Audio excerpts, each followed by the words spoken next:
look, this points exactly to what we've been talking about for years at this point. In fact, I don't really know of anybody else outside of us who have been talking about this stuff for as long as we've been talking about it, and now it's all happening. I feel like we say that every single episode, but it's the truth. It just keeps happening. The future of music. The future of music. The future of music. The future of music. The future of music. The Future of Music podcast. Hey there, welcome, as always, to all of you watching and listening to the Future of Music podcast, where we show you how to survive and thrive in the future of music. My name is Ryan Withrow, one of your hosts, the better looking host today, I will say, is Jonathan Boyd. You just look so adorable. You look great. And, I'm just going to say it. It's the time of giving. And it's a time of compliments. So that's what that is. John, it's good to see you as always, man. And I'm excited for today. So I'm going to do a quick check-in with you. What's good in your life? Number one, that's a big question. Number two, what are we talking about today? Why should they get excited? What's good in my life is that we're doing this podcast, and yet another prediction has come true. Imagine that. It comes through every single hour. We just like PayPal notifications when you make a sale. It's like new prediction. But today, so something that we've been talking about a long time, which is playing music with just shapes and colors in VR, and specifically helping. In fact, at our company, we have a mission that's called Helping Humanity Sing. And this particular thing that we're going to talk about today, really hits right at the heart of that, because it's allowing disabled folks to be able to play music with new VR instruments. It's so cool. I can't wait to talk about it. Yeah. You say PayPal notifications. I just think like negative comments on my social posts. It's just every day, boom, boom, boom, boom. So yours is much more positive than mine. Another positive thing that you can do is click subscribe, and click the alert so you're alerted of every episode. Comment too. Say, hey, what's up, I think is what you say when you're cool. I don't know. Wouldn't know. I have no idea. But also make sure you follow us on your favorite podcast platform before we get in. And speaking of it's now. We're going to get into it. So I daily, man, I just nerd out on all I have to do. I'm not even kidding. I just go into all the news sources and I filter by the past 24 hours, sometimes the past week. That's the furthest I have to go. And before you know it, you've got like 50 search page results of all the new developments in music technology in general that are happening. And this one just struck me in the best of ways. I have a really good friend of mine over the years that years ago was like an angsty kid, and he went up on a water tower, and he wasn't supposed to climb it, but he climbed it, slipped, and fell off a water tower onto his head, and had a massive traumatic brain injury, like a 5%, 10% chance of living. And now he thrives. He can fully communicate. He owns a business, and he really made a turnaround. But I know personally through that connection, the struggles that people have when they have injuries like that and what it truly does to their quality of life. It's really intense.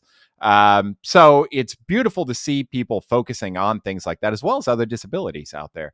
But there is a music research program out there, and they're run by a charity called Brain Injury Matters. We're going to put all their info in the show notes as well, because obviously we heavily support everything they're doing for all of the people that are impacted by that. But the research, which is based in Northern Ireland, and in the video I show you, you'll hear that beautiful accent.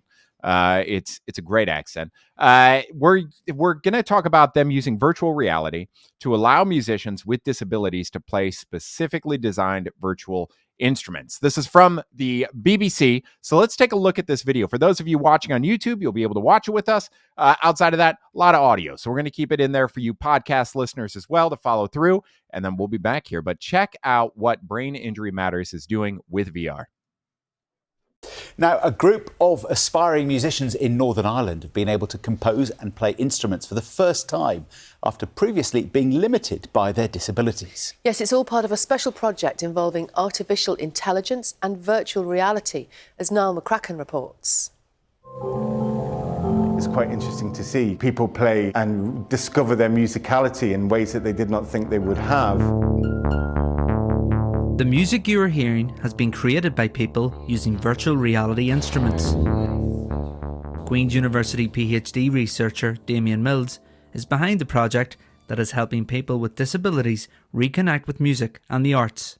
Basically, it's a headset that you put on, there's a couple of controllers, and you're immersed in a different reality. Whenever you touch light with your hands, it triggers a sound, and that goes into an audio engine and produces some interesting results. Mary Louise McCord has cerebral palsy and is a member of the musical group. I play the instruments on VR using the eye gaze technology. I also have the option of using my hands, but sometimes they don't behave. I can see the real world while I am in VR. It is in black and white. I love the options and freedom the VR allows me to experience any instrument I want. Christine Williamson had a brain aneurysm and Gary Wiley was in a car accident. Both have acquired brain injuries and are members of the group. Before this, I would have had various instruments that I'd have played that I couldn't do it now, and I thought, well, that's kind of over. But in actual fact, it was only beginning. That's what it looks like to you when you're in it. You see the harp in front of you. As if I was playing a proper harp. The group recently used their virtual reality musical instruments to perform alongside the Ulster Orchestra. Their performance took place at Ulster University's Belfast campus and was part of the Belfast International Arts Festival. Niall McCracken, BBC News. Now, And there you have it, man. A lot to unpack here, for sure. Yeah. There's a lot of stuff. For anybody that is wondering, like, what was going on there? What are we seeing? Essentially, what we're seeing here and what we're amazed at is it's musicians with disabilities able to use VR headsets, transporting them to like this different world where they have a complete choice and freedom of instruments. They're able to use their hands. And you also heard, I want to talk about this, and I noted it, the eye gaze technology as well. So we've talked all the time about VR, AR, and the ability that these headsets and these controllers and the hand tracking allow us to have. But we've never dove into what's further than that, and being able to actually utilize the eye movement and tracking to produce actions in a VR world is just incredible to me. And it's something I've never even considered or thought of in the process until you start to really think about people that cannot use their hands and how do they use this? So we're talking about how do we get accessibility of music and music learning and playing and enjoyment to the masses, to everybody. And that's something we never even potentially considered. I didn't, I should say. And it's able to happen right now. It's happening with eye tracking. They're able to play instruments, which is amazing to me. But they're able to use their hands or eyes to touch light and tap different virtual instruments to trigger different sounds. They can morph into different shapes, different sizes, and they're using specifically designed digital instruments created by that Queen's PhD, Damien Mills. So first off, John, initial thoughts after seeing that, man. Yeah, well, number one, I love what they're doing, period. So kudos to them. I don't even use the word kudos, and I'm using it right now. Kudos to them, and we definitely have to connect with them. I would love to have them. I'd love to have Damien on the podcast because it aligns perfectly with what we're doing, and I really think we could do something together. So, Damien, if you're listening, congrats. This is amazing. You know, whatever the word is that when you do put your hands together and you do this, whatever that word is, that's what I'm trying to say. I just can't think of the word right now. So thank you, Damien. But look, this points exactly to what we've been talking about for years at this point. In fact, I don't really know of anybody else outside of us. Clearly there are other people, but who have been talking about this stuff for as long as we've been talking about it. And now it's all happening. I feel like we say that every single episode, but it's the truth. It just keeps happening. And this shows me that, number one, it's amazing that somebody has, somebody meaning a person or a group of people has taken the time and put in the effort and the thought to making this a reality for folks who have disability. That's incredible on its own. The second thing is this is very clearly going to quickly become a commercial use type thing. I really think that there's going to be an opening market for things like this. And in terms of accessibility, well, we're talking about helping disabled people play music, and specifically people, in this case, it appears people who have previously played music, right? But what about the benefits of playing music for helping PTSD. We have students who have done that, who we have actually helped with that.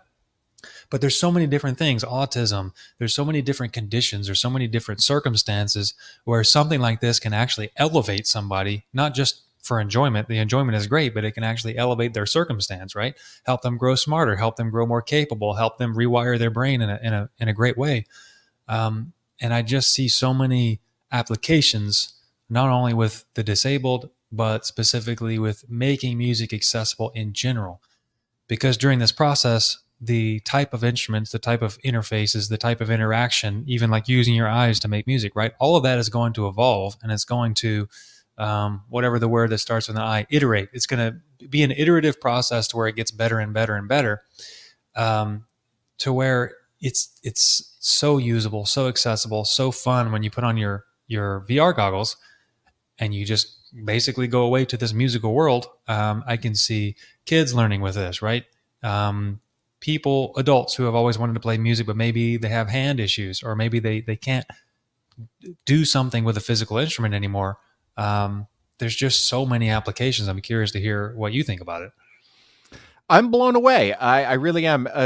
I remember us talking. I don't know if it was on the podcast or if it was just us talking before we decided to start recording those conversations. But it might have been. I remember us having a conversation at one point talking about virtual instruments in VR when we were just talking like Quest 2 stuff.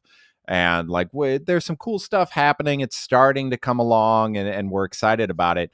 But one of the first things you and I both locked in on is, what is this going to do, not specifically for people that want to play music, but for helping people as well? Because you and I both know it's one of the reasons we love music the way we do. Music has so many benefits outside of just being good at an instrument.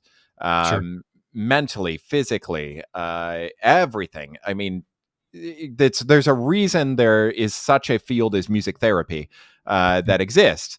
And it's incredible to me how we could start using this to help not just create cool songs, but it starts to become so much more than that, as it should and as it needs to be.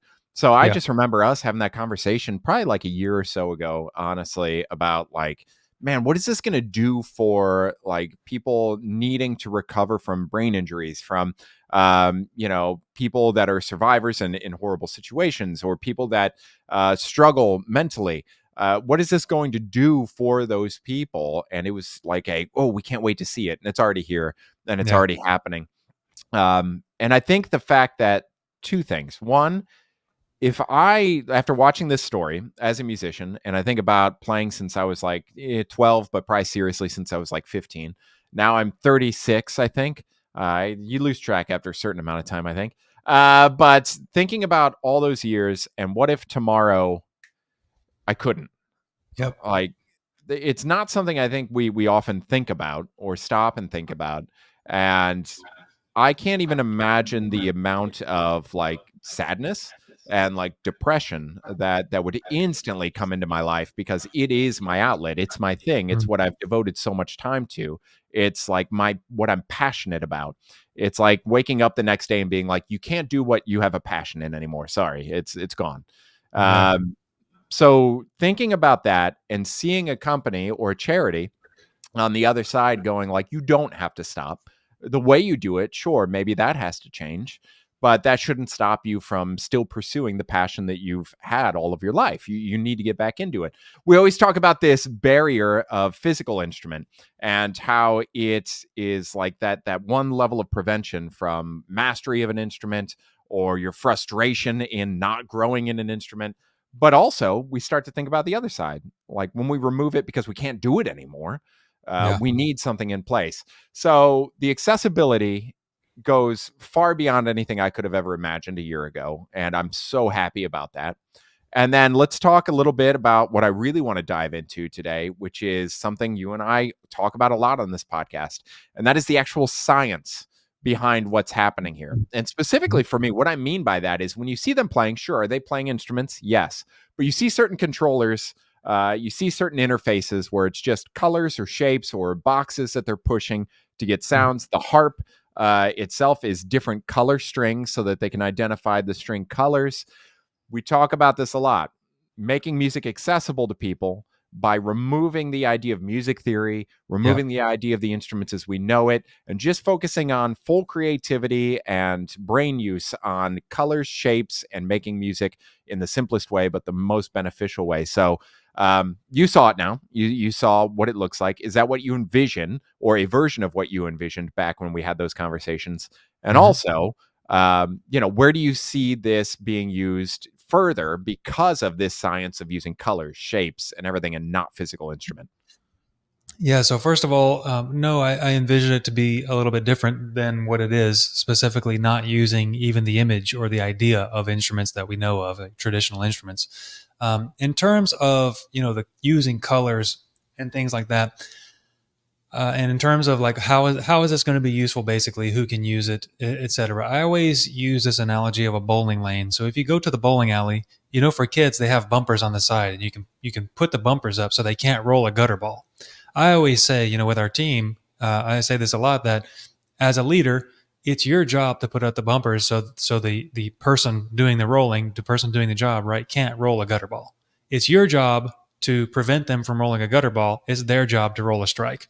See what I mean? So what I'm saying is, in terms of music, most people get confused because there's this concept called music theory, and there's so many different components, and this will make sense in a minute. They can access any of the different components of music theory, and it's up to them to try to make sense of it all and try to make music with it, which it doesn't really work unless you have somebody who's showing you exactly what to do, and it still takes a long time even when you have that. But when we can put the bumpers up, when we can make a virtual instrument and put colors or dots, or we can set up a scenario where they can't hit the wrong note. They don't even need to know that, right? And most people just want to express themselves. So imagine that in terms of, teenage depression, for example. What if there was an outlet for that where you could put on VR goggles, you could just pick a type of music or type of sounds that you want to hear, and you don't even need to know anything about music theory. The system selects the right key, selects all the right notes, does everything for you. And all you have to do is just play, and everything sounds good. Another thing I always say, with our music students, is that as people who listen to music, which is 98% of the population, literally, you already know what feels good to you. So if you go into a virtual environment and you're set up already, and you don't even know about it, with the right key, the right notes, the right everything, well, you're automatically going to feel what note you want to hit. Therefore, you can have this creative freedom, this expressive freedom, that I really think is going to be a major, major outlet for a lot of people, and a lot of reasons. And I completely agree with that. And I would also say that the idea of physical instrument on the other side too, when you're just trying to learn, or you maybe have like this feeling like, I kind of like the guitar, or I kind of think I'd be into the piano. When you and I were young, it was, you had to go buy the thing, and you'd sit down with it and struggle with it, and then be like, why did I buy this thing? And you'd start to have the buyer's remorse instantly, and you'd be like, this is a waste. This is a total waste. I love that we're going into new generations with the reverse, which is you can start to learn and play and be free to play with instruments that are somewhat similar to that, but it's just in your headset, and you could put it on, and what do you know, maybe 2 months into it, you're like, yeah, I kind of really like it. Like I should go buy the actual thing now. So it's allowing us to test the waters a bit. I'll tell you, my parents probably wish before I signed up for drums and then decided to go to guitar, that I would have just gone to guitar. Probably they were probably hoping that was the case.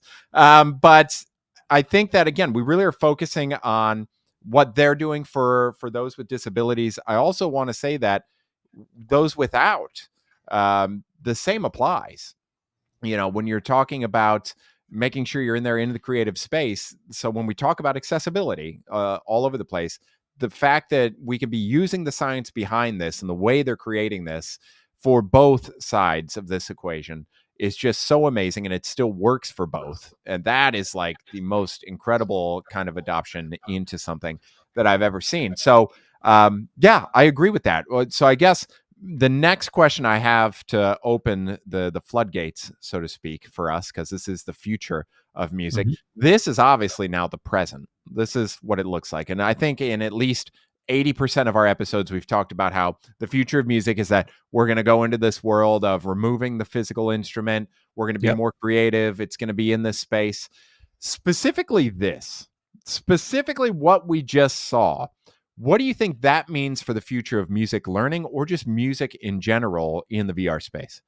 Yeah, I mean, simply put, I think it's a breakthrough. So I commonly, there's an old story I used to tell about how long does it take to understand something? And most people will say, like, 10,000 hours, or when you put in whatever amount of work. And the answer is no. You understand something instantly. And when you understand it, your understanding goes from this instantly to the next level. It's going to the next level immediately. That's what we call a breakthrough, right? So when the iPod came out, that was a breakthrough, because all your music all of a sudden goes on digital files on this little box. That never existed before, and it allows so many new things to happen. Bitcoin is the same thing. The invention of the car is the same thing. I think this is a similar kind of breakthrough, because it's going to allow humans in general to learn the language of music for the first time in history without an instrument and without music theory. Mm-hmm. Mm-hmm. And I also, as you're talking, I'm remembering that at no point in my musical journey did I go into it to like literally saying things like, I really want to learn as much music theory as I possibly can. Yeah. That's not the end goal. That's never the end goal, unless you're a PhD at the age of 12. But it's really just not the end goal. The goal is you listen to a song, you listen to, for my case, a solo or something from a guitarist, and you're like, man, I just want to be able to like produce that feeling. Like I want to be able to have that feeling. I want that creativity. That's cool. What did he do? And then you're like, oh, great. Now I got to go through the music theory. It's always like this byproduct that's like this horrible, unfortunate circumstance that you're just like, you mean to tell me to write that stuff? I don't want to do that. That's going to take like 4 years to learn that. That's going to be awful. So I think that it's starting to remove that in like a way that I'm jealous of all the technology. And I feel like every generation will be more jealous of the next advancements. I'm not saying that stops with me. But I am jealous in the sense that this allows you to learn without realizing you're learning. And I guarantee you, if you play these things and you go into this and you want to go into a further step of learning an actual instrument and starting to get down the road of things like music theory, it's going to give everybody a massive advantage, because just like you say, we listen to music every day and we know what sounds good. And there's a reason we know what sounds good. And it's because we've been listening to it for so long. And we don't even realize that we're hearing a 5-chord resolve to a 1-chord. And that's why it sounds good. Like, it's just everyday nature. Like, it's just second nature to us. And it's not until you go into music theory stuff that you're like, oh, that's why. Oh, I mean, it makes sense. I hear it. So I understand that. This is going to prepare a massive amount of people to advance a lot faster than I ever did in mastering music theory if they wish. And if they don't, they still have fun. They still get to create. Exactly. Yeah. And I think that's the end goal. I mean, I think that's really the perfect way to conclude, where this is going and what the major benefit is. And again, we say it over and over, but I think this particular event, this particular segment that we just watched, I think is evidence as ever of this breakthrough that we're talking about. I agree. And just massive props to the team. We don't even know him personally. I'm about to reach out just to say hi and thank you, because as a musician and as somebody that, again, has friends that are impacted by these exact situations, it's wonderful. That exact friend, his name is Kevin, actually was a musician before he fell off that water tower. And that's all he did. He would just tour. He was a guitarist and a singer. And it wasn't until probably 2 years ago that he was able to get his hands around a guitar again a little bit, but it's still a decent struggle. So seeing somebody personally impacted as a musician, being able to do this and be creative is just such an amazing thing, and exactly what I think you and I just are in love with and support fully. So make sure you do the same. In the show notes, you'll have all the links to go check them out. Go check out the charity, but also check out the article that we specifically pulled for this from BBC. And yeah, Damien, you'll be hearing from us. All right. I think that's technically Dr. Mills at this point. PhD, you earned the doctor title. Okay. You earned it, my friend. And yeah, really good stuff. Really amazing. Go check out the video. And I'm floored. Every time we do these episodes, it's a new thing that's not just like hey, they updated the processor chip on the next headset. It runs smoother. Like, that's good. No, it's like people are changing lives every single day with this technology and with music, and it's awesome to see. So make sure you like, you subscribe, you click the alerts, you follow us on your favorite platform. And as always, thanks for being here. Thank you, John, for being here. And thank you all for listening and watching to the Future of Music podcast.